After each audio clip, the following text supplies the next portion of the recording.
Dear students, welcome to my YouTube channel. आज हम लोग करने जा रहे हैं चैप्टर 8 का क्वेश्चन नंबर 1 के 6 पार्ट से ऑनवर्ड। तो ये करने से पहले हमें कुछ ऑपरेशंस हैं स्टेटमेंट्स के ऊपर, वो स्टडी करने पड़ेंगे, तभी हम ये कर सकते हैं, अदरवाइज पॉसिबल नहीं है। तो आपको याद होगा हमने पिछली वीडियो में कंजंक्शन और निगेशन के बारे में पढ़ा था। तो आज हम स्टार्ट लेंगे डिसजंक्शन से।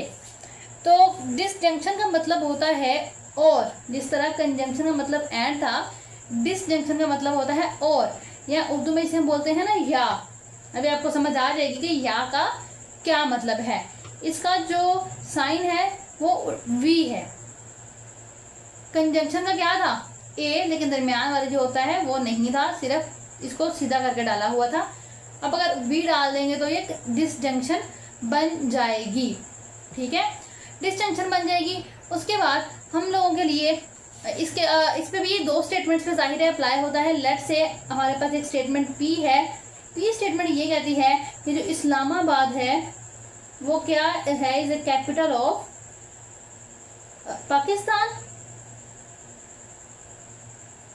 Pakistan and sky is blue. क्यों ले लेते हैं हम कि जो स्काई है वो ब्लू है। ठीक है, तो ब्लू ले लो, या ब्लू से थोड़ा सा गड़बड़ हो सकती है, आप ये ले लो। हमने लेट ही करना है ना, कि हमने खुद से ही स्टेटमेंट्स ली हैं। ग्रीन है। अगर हम पी और क्यू करते हैं, पी और क्यू का मतलब क्या है कि पी या क्यू में से एटलीस्ट एक ट्रू हो। दोनों भी ट्रू हो सकती हैं, लेकिन एटलीस्ट एक ट्रू हो। हम ये मान के चल रहे हैं कि स्काई ग्रीन है। हमने स्टेटमेंट ही ये दी है कि स्काई हमारा ग्रीन है, ब्लू नहीं है। ठीक है, तो पी और क्यू क्या आ जाएगा, Islamabad is capital of Pakistan, या स्काई इज ग्रीन। या तो इस्लामाबाद पाकिस्तान का कैपिटल है, या हमारे पास स्काई ग्रीन है। ठीक है, तो अब ये हमारे पास स्टेटमेंट ट्रू कब होगी, जब इन दोनों में से एटलीस्ट एक स्टेटमेंट ट्रू हो जाए। एक स्टेटमेंट का ट्रू होना जरूरी है, दोनों हो जाए तो हमारे लिए प्लस पॉइंट है। लेकिन ओरिजिनल में सिर्फ एक ही स्टेटमेंट अगर ट्रू है ना, तो हमारा काम बन सकता है। ट्रूथ टेबल बनाते हैं हम इसका, पी क्यू, पी और क्यू दो हैं तो दो दफ़ा ट्रू आएगा, दो ही दफ़ा फॉल्स आएगा, फिर ट्रू आएगा, फॉल्स आएगा, ट्रू आएगा, फॉल्स आएगा। देखो, पहली स्टेटमेंट ट्रू है कि Islamabad is the capital of Pakistan. दूसरी स्टेटमेंट स्काई इज ग्रीन। तो Islamabad is the capital of Pakistan और स्काई इज ग्रीन, तो ये ट्रू हुआ ना, क्योंकि हमने कहा था कि एटलीस्ट एक स्टेटमेंट अगर ट्रू हो जाती है ना तो बात खत्म। लेकिन यहाँ पे दोनों ही ट्रू हो गई हैं, तो ठीक है, कोई मसला नहीं है। तो अगर आप ग्रीन की जगह ब्लू रख लो तो भी फर्क नहीं पड़ता, हम ब्लू की जगह ग्रीन लेके चल रहे हैं। फिर स्टेटमेंट पी क्या है, Islamabad is the capital of Pakistan और स्काई इज नॉट ग्रीन। तो एक स्टेटमेंट हमारी ट्रू है कि इस्लामाबाद पाकिस्तान का कैपिटल है, लेकिन एक ट्रू नहीं है। तो ओवरऑल आंसर क्या आएगा, ट्रू आएगा। क्यों ओवरऑल ट्रू आएगा, क्योंकि हमने कहा था कि पी और क्यू में से किसी एक का ही ट्रू होना काफी है। ठीक है, इसी तरह देखो, हमारे पास पी फॉल्स है, हम ये कहेंगे इस्लामाबाद कैपिटल नहीं है पाकिस्तान का, लेकिन स्काई ग्रीन है, तो एक तो ट्रू हो गई ना, एक फॉल्स है। लेकिन ओवरऑल आंसर क्या आएगा, ट्रू ही आएगा, क्योंकि हमारे पास अगर एक ही स्टेटमेंट ट्रू हो जाती है तो और में वो ट्रू हो ही जाती है। क्योंकि देखो ना, हम ये कहते हैं ब्लू और ग्रीन, या हमें ब्लू कलर दे दो या हमें ग्रीन कलर दे दो, या यूज करते हैं ना, दोनों में से कोई एक अगर ट्रू हो जाती है ना तो ओवरऑल वो ट्रू है।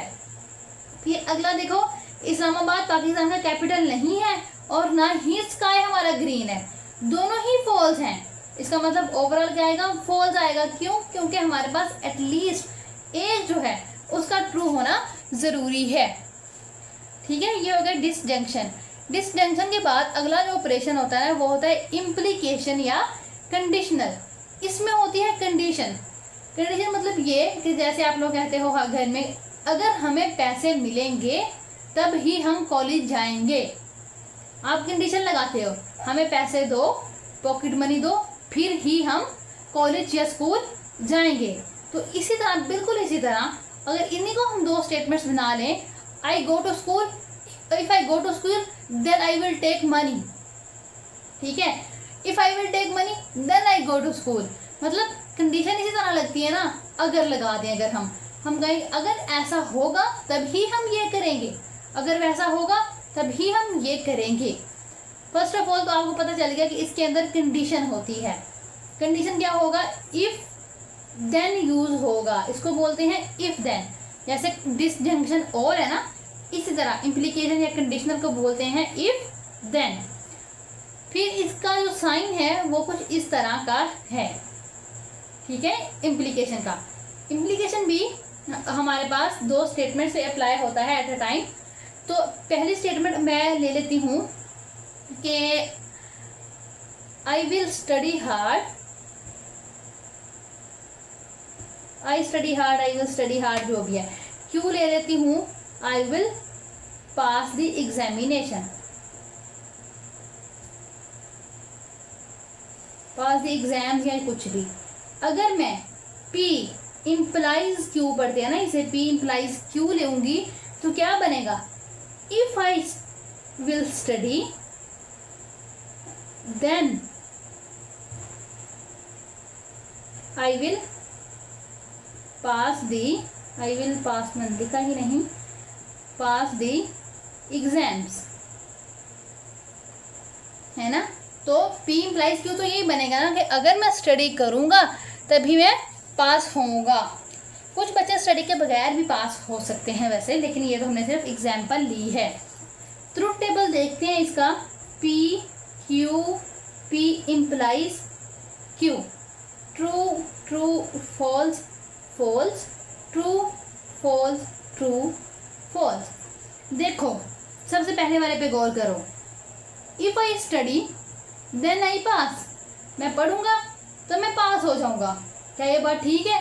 अगर आप लोग पढ़ो तो आप लोग पास हो सकते हो, तो ये हो गया ट्रू। अगर मैं पढ़ूंगा तो मैं फेल हो जाऊंगा। क्या कभी ऐसा हुआ है कि कोई बच्चा पढ़ने की वजह से फेल हो गया हो? नहीं होता ना, ये पॉसिबल ही नहीं है। तो इट मीन्स ये फॉल्स है। अगला देखो, अगर मैं नहीं पढ़ूंगा ना तब भी पास हो जाऊंगा। अगर आप पढ़े बगैर पास हो जाएं तो क्या आप ये कहेंगे कि जी मैंने तो पढ़ा नहीं था, मुझे क्यों पास किया है, मैं फेल ही ठीक हूँ? जैसे बहुत सारे बच्चों ने कोरोना में नहीं पढ़ा था लेकिन वो पास हो गए। क्या उन्होंने ये कहा कि हमें क्यों पास किया? नहीं कहा ना। इट मीन्स कि ये कंडीशन भी वो ट्रू ही रहती है, क्योंकि अगरचे पहले वाली if I not study then I will pass, मैंने नहीं पढ़ा लेकिन मैं पास हो गया, तो ये भी ट्रू है। क्योंकि समटाइम बच्चे नहीं पढ़ते, किसी पढ़ने वाले बच्चे के पीछे बैठ जाते हैं तो वो पास हो जाते हैं। अगला देखो, अगर मैं नहीं पढ़ूंगा तो मैं पास नहीं होऊंगा। ये बात तो सच है ना, अगर तुम नहीं पढ़ोगे तुम पास नहीं होगे। ये थर्ड वाला केस ना बेस ऑन लक है। अगर आपकी लक अच्छी है ना तो आप पढ़े बगैर पास हो सकते हैं। असल तो यही है कि अगर आप पढ़ेंगे तभी पास होंगे, नहीं पढ़ेंगे तो नहीं पास होंगे। थर्ड वाला केस लक की बेस पे चलता है, ठीक है। तो ये बहुत इम्पोर्टेंट ऑपरेशन है, इसको आपने भूलना नहीं है बिल्कुल भी। और हाँ, एक और बहुत इम्पोर्टेंट बात कि P इम्प्लाइज Q है ना, इसको बोलते हैं एंटीसीडेंट। क्या बोलते हैं? एंटीसीडेंट। इसको बोलते हैं कॉन्सिक्वेंट। कॉन्सिक्वेंट निकला है कंक्लूजन से, यानी कि रिजल्ट से। एंटीसीडेंट होता है P, कॉन्सिक्वेंट होता है Q। आगे चलते हैं। अब ना ये 2-3 टर्म्स हैं जो बहुत ज़रूरी हैं, इनसे रिलेटेड क्वेश्चन भी आएंगे आगे। और ये जो 2-3 टर्म्स हैं ना, कन्वर्स, इनवर्स, कॉन्ट्रापोजिटिव, ये अप्लाई सिर्फ इम्प्लीकेशन वाले ऑपरेशन पे होती हैं। कंजक्शन, डिसजंक्शन, निगेशन इस पे नहीं होती, ठीक है। तो अगर हमने इस इम्प्लीकेशन का कन्वर्स लेना हो, कन्वर्स का मतलब होता है कि आपने इन स्टेटमेंट्स की जगह चेंज करनी है। जगह चेंज करने से मुराद ये है कि अपने Q इम्प्लाइज P कर देना है। जैसे हम कह रहे थे ना कि if I will study I will pass the exam. Converse का मतलब क्या होगा, I will pass, if I will pass the exam then I will study. तो कन्वर्स का मतलब क्या होता है, स्टेटमेंट्स की जगह बदल देना। इनवर्स का मतलब क्या होता है, इनवर्स का मतलब ये होता है कि ये जो हमारे पास ऑलरेडी गिवन स्टेटमेंट थी इसका उल्टा लेना। उल्टा लेने का मतलब जगह बदलना नहीं है, उल्टा लेने का मतलब है इसकी निगेशन ले लेना, कि अगर P था तो निगेशन P कर दो, Q था तो निगेशन Q कर दो। तो इनवर्स होगा निगेशन P से निगेशन Q तक, ठीक है। उसके बाद लास्ट वन है कॉन्ट्रापोजिटिव। कॉन्ट्रापोजिटिव क्या होता है भला, इनवर्स का कन्वर्स करना। इनवर्स का कन्वर्स का मतलब क्या हुआ, converse of N inverse, fan inverse, ये क्या होता है कॉन्ट्रापोजिटिव। इसका अगर मैंने कन्वर्स करना हो बेटा, कन्वर्स करने का मैंने आपको बताया है कि सिर्फ स्टेटमेंट की जगह चेंज करनी है। तो स्टेटमेंट की जगह चेंज करने के बाद क्या आ जाएगा भला, negation Q implies negation P, ठीक है। तो ये बात आपको अच्छी तरह समझ आनी चाहिए कि कन्वर्स क्या होता है, इनवर्स क्या होता है और कॉन्ट्रापोजिटिव क्या होता है। अगली चीज है एक्सियम। एक्सियम क्या होता है, एक्सियम एक ऐसी बात होती है, एक ऐसी चीज होती है जिसका हमने कभी प्रूफ जिंदगी में नहीं देखा, उसका प्रूफ नहीं है, लेकिन हमें पता है कि वो सच है। जैसे देखो सारे परिंदे उड़ते हैं, इसका कोई प्रूफ है आपके पास, नहीं है ना, मैथमेटिकली कोई प्रूफ नहीं है, विजुअलाइज तो कर ही रहे हैं आप। तो इसका क्या मतलब है कि ये एक एक्सियम है, एज्यूम ट्रूथ, कि हमने एज्यूम कर लिया होता है कि ये सच ही है और इसका हमें कोई प्रूफ भी नहीं चाहिए होता, हमने कह दिया सच है तो ये सच है, ठीक है। आगे आता है कंजक्चर। कंजक्चर क्या होता है कि ये सिर्फ एक गैस होता है, इसको हमने ना ट्रूथ एज्यूम नहीं किया होता, हम सिर्फ देख के ना पैटर्न्स को देख के कि अगर अच्छा अगर इस तरह चल रहा है ना तो फिर इसका मतलब है कि ये आगे भी ऐसे जाएगा। मतलब हम एक सॉलिड सा गैस मारने की कोशिश करते हैं जो सम टाइम सही होता है और सम टाइम गलत भी हो सकता है, ठीक है। तो अनप्रूवन गैस होता है, लेकिन इसके लिए हमें प्रूफ चाहिए होता है।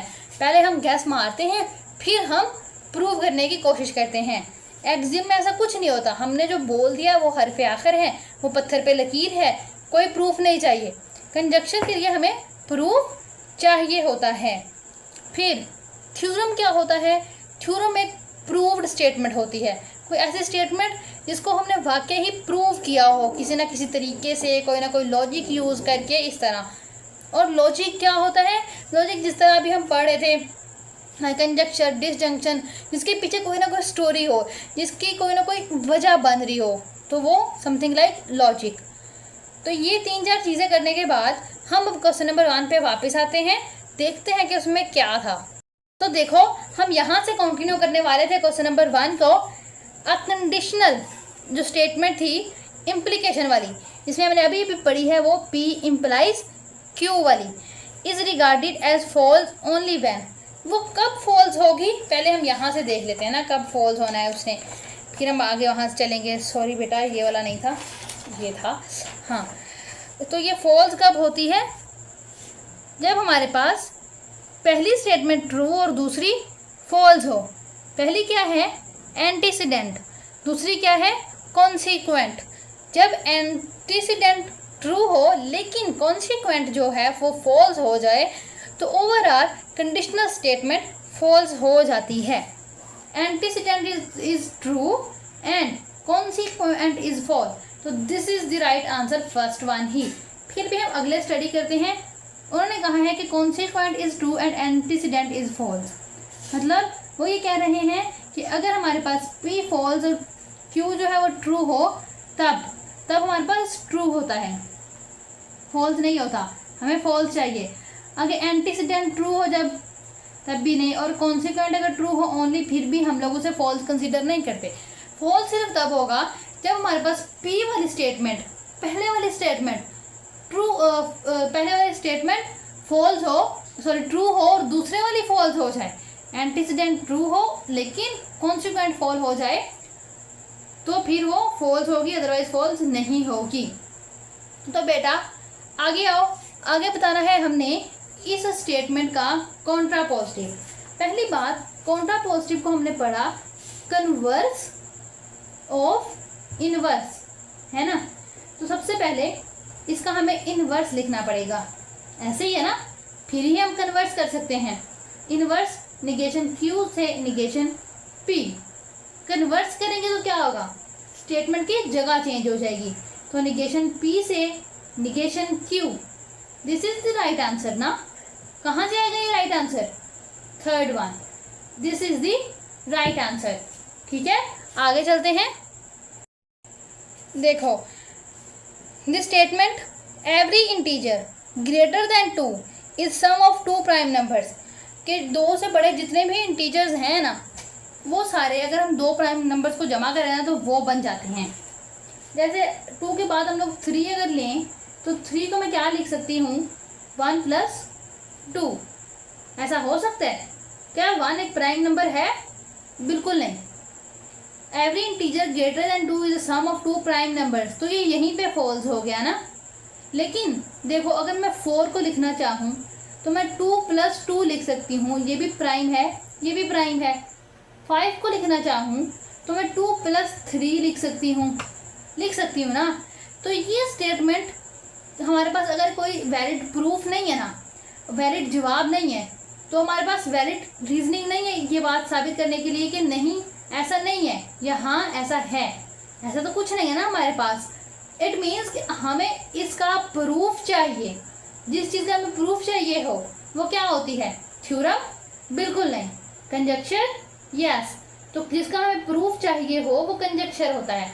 अगर हमें इसका प्रूफ मिल जाए ना कि हर इंटीजर जो 2 से बड़ा हो वो 2 प्राइम नंबर्स को जमा करके आना है, प्रूफ मिल जाएगा तो ये ठीक है, प्रूफ नहीं मिलेगा तो ये गलत है, तो ये कंजक्शन है। आगे हम 9th वाले की तरफ चलते हैं। उसमें क्या है, एक स्टेटमेंट है, a straight line can be drawn by between any 2 points, कि कोई भी 2 पॉइंट हो हम उनके दरमियान स्ट्रेट लाइन ड्रा कर सकते हैं। क्या ऐसा पॉसिबल है, बिल्कुल है। किसी भी 2 पॉइंट्स के दरमियान स्ट्रेट लाइन बन सकती है, किसी प्रूफ की जरूरत नहीं है। जैसे मैंने आपको बताया था कि परिंदे उड़ते हैं, आप विजुअलाइज कर रहे हो, कोई प्रूफ नहीं है आपके पास मैथमेटिकली। सिमिलरली 2 पॉइंट्स के दरमियान एक लाइन बन रही है, तो आपके पास कोई प्रूफ तो इसका नहीं है दिखा हुआ, कोई रिटर्न, लेकिन आपको पता है कि अगर 2 पॉइंट्स हो you can draw a line, straight line between any of 2 points.